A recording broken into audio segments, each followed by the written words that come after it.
Perkenalkan, nama saya Ariskan Putra Utama. Saya mahasiswa Fakultas Kedokteran Universitas Wijayakusuma Surabaya.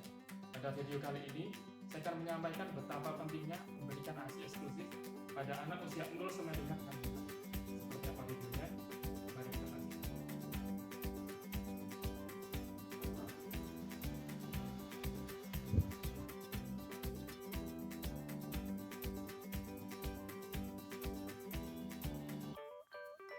Apa itu ASI? ASI atau air susu ibu adalah sumber nutrisi terpenting yang dibutuhkan oleh setiap bayi, idealnya diberikan secara eksklusif selama 6 bulan dan dilanjutkan dengan makanan pendamping sampai usia 2 tahun. Menurut rekomendasi terbaru UNICEF bersama World Health Assembly atau WHA dan banyak negara lainnya menetapkan jangka waktu pemberian ASI eksklusif selama 6 bulan.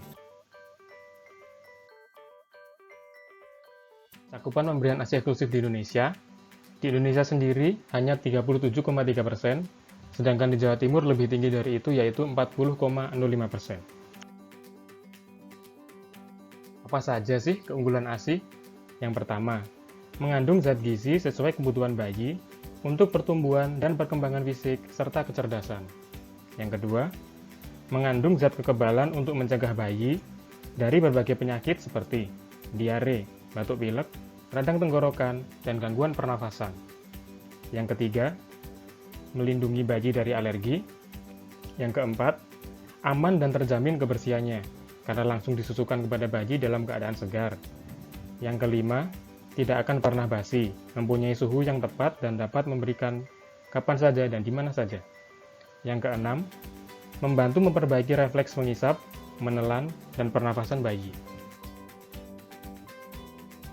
Sedangkan manfaat bagi bayi apa saja sih selain yang tadi disebutkan? Bayi juga akan lebih lincah, lebih sehat, dan tidak cengeng, sehingga bayi tidak akan sering sakit. Kemudian manfaat bagi ibu, yang pertama adalah menjalin hubungan kasih sayang antara ibu dengan bayi, kemudian mengurangi perdarahan setelah persalinan, mempercepat pemulihan kesehatan ibu, menunda kehamilan berikutnya, mengurangi risiko terkena kanker payudara, dan lebih praktis, karena ASI lebih mudah diberikan kepada setiap bayi saat membutuhkan.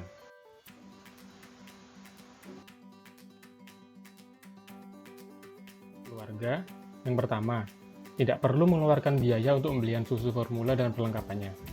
Kemudian tidak perlu waktu dan tenaga untuk menyediakan susu formula, misalnya, seperti merebus air, mencuci peralatan, dan mengeringkan peralatan. Kemudian tidak perlu biaya dan waktu untuk merawat dan mengobati bayi yang sering sakit karena pemberian susu formula, dan mengurangi biaya dan waktu untuk pemeliharaan kesehatan ibu.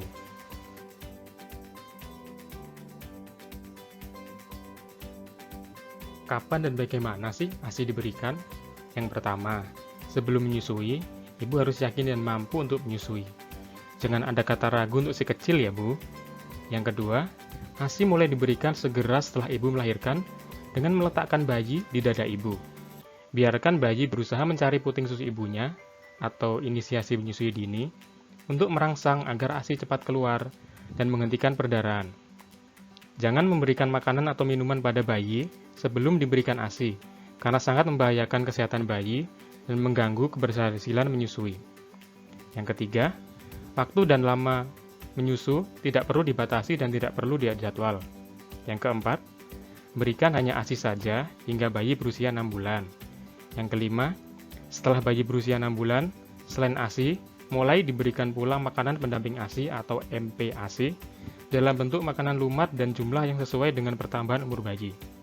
Yang terakhir, pemberian ASI tetap dilanjutkan hingga bayi berusia 2 tahun.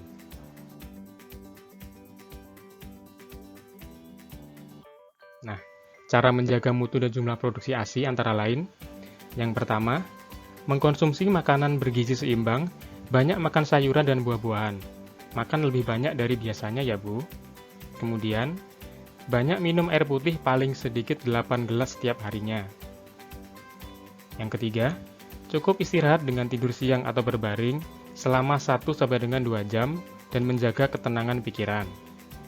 Yang terakhir, memijat payudara secara teratur dan sering menyusui. Jika jarang menyusui, produksi ASI dikhawatirkan akan menurun. Apakah ibu yang bekerja bisa memberikan ASI eksklusif? Ibu yang bekerja tetap bisa memberikan ASI eksklusif pada bayi. Caranya, berikan ASI sebelum berangkat bekerja. Selama bekerja, bayi tetap bisa diberi ASI dengan cara memerah ASI sebelum berangkat bekerja dan ditampung di gelas yang bersih dan tertutup untuk diberikan kepada bayi di rumah. Berikan dengan sendok, jangan dengan botol. Setelah pulang bekerja, bayi dapat disusui kembali seperti biasa. Lalu bagaimana cara menyimpan ASI di rumah? ASI yang disimpan di rumah di tempat yang sejuk, seperti di atas meja, dengan suhu ruangan maksimal 25 derajat Celcius, akan tahan selama 6-8 jam. Sedangkan jika disimpan di cooler bag yang tertutup, dapat bertahan selama 24 jam, di lemari es, selama 5 hari, di freezer dengan 1 pintu, 2 minggu, freezer dengan 2 pintu, 3-6 bulan, dan freezer dengan pintu di atas selama 6-18 bulan. Sebelum diminumkan dengan sendok, ASI dapat dihangatkan dalam mangkok berisi air hangat.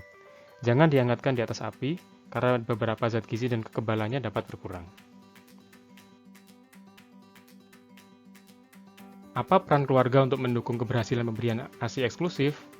Dukungan keluarga seperti orang tua, ibu mertua, kakak wanita, dan suami sangat diperlukan agar upaya pemberian ASI eksklusif selama 6 bulan bisa berhasil.